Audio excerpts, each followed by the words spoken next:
అనంతపురం జిల్లా కూడేరు మండలం మరుట్ల 2లో దారుణం జరిగింది. వైఎస్ఆర్సీపీ నేత శ్రీనివాసులకు చెందిన చిని తోటకు దుండగులు నిప్పు పెట్టారు. ఈ ఘటనలో 400 చిని మొక్కలు దగ్ధమయ్యాయి. డ్రిప్ పైపులు, ఇతర పరికరాలు కాలిపోయాయి.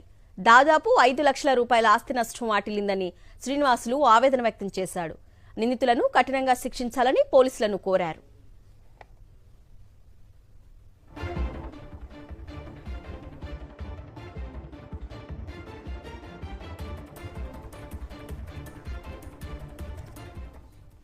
అనంతపురం జిల్లా కూడేరు మండలం మరుట్లలో వైఎస్ఆర్సీపీ నేత శ్రీనివాసులకు చెందినటువంటి చిని తోటకు దుండగులు నిప్పు పెట్టారు.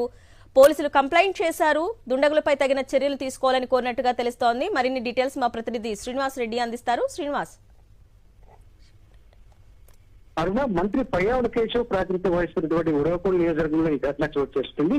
కూడేరు మండలం మరుట్ల ఆ గ్రామంలో ఒక్కసారిగా దుండగులు రెచ్చిపోయారు.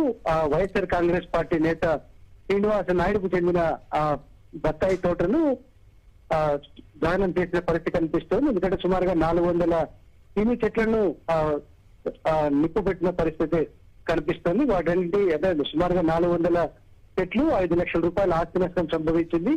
దీనికి సంబంధించి ఆ బాధితుడు పూర్తి స్థాయిలో పోలీసులకు ఫిర్యాదు చేశారు. నిందితులను కఠినంగా శిక్షించాలని కోరుతున్నారు. ప్రధానంగా వైఎస్ఆర్ కాంగ్రెస్ పార్టీలో యాక్టివ్ గా అత్యంత క్రియాశీలకంగా పనిచేస్తున్న శ్రీనివాస్ నాయుడు సంబంధించి ప్రత్యర్థులు ఎవరు లేరు. అయితే రాజకీయ కారణాలతోనే ఈ ఘటన జరిగి ఉంటుందని భావిస్తున్న పరిస్థితి కనిపిస్తుంది. ఒకవైపున టీడీపీ నేతలు చేశారా, లేకపోతే ఇతర అనుమానాస్పద వ్యక్తులు ఎవరైనా ఉన్నారు దానిపై పూర్తి స్థాయిలో విచారణ చేపట్టాల్సిన అవసరం ఉంది. ఎందుకంటే వైఎస్ఆర్ కాంగ్రెస్ పార్టీ నేతలను టార్గెట్ చేయడం, శ్రీనివాస్ నాయుడుకు చెందిన సుమారుగా 400 చిన్ని చెట్లను దహనం చేయడం వెనుక పూర్తి స్థాయిలో ఒక అనుమానం అయితే వ్యక్తం చేస్తున్న పరిస్థితి కనిపిస్తుంది. ప్రస్తుతానికైతే శ్రీనివాస్ నాయుడు కంప్లైంట్ చేశారు.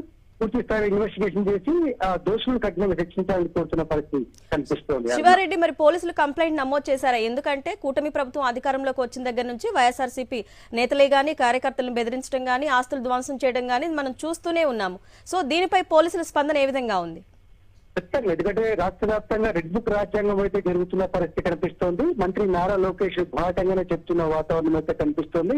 వైఎస్ఆర్ కాంగ్రెస్ పార్టీ నేతలు, కార్యకర్తలపై విచ్చలవిడిగా భౌతిక దాడులు జరుగుతున్నాయి, హత్యలు జరుగుతున్నాయి, హత్యాయత్నాలు జరుగుతున్నాయి. అదేవిధంగా వ్యవసాయ క్షేత్రాలు కూడా విచ్చలవిడిగా ధ్వంసం చేస్తున్న పరిస్థితుల నేపథ్యంలో ఇప్పుడు ఉరవకొండ నియోజకవర్గం కూడేరు మండలం మరుట్ల గ్రామంలో చోటు చేసుకున్న చిని చెట్ల దహనం కేసుకు సంబంధించి కూడా ఖచ్చితంగా టీడీపీ నేతల హస్తం ఉంటుందని భావిస్తున్న పరిస్థితి కనిపిస్తోంది. ప్రస్తుతానికైతే బాధితుడు ఫిర్యాదు చేశారు కానీ పోలీసులు మాత్రం ఇంకా ఎఫ్ఐఆర్ నమోదు చేయలేదు.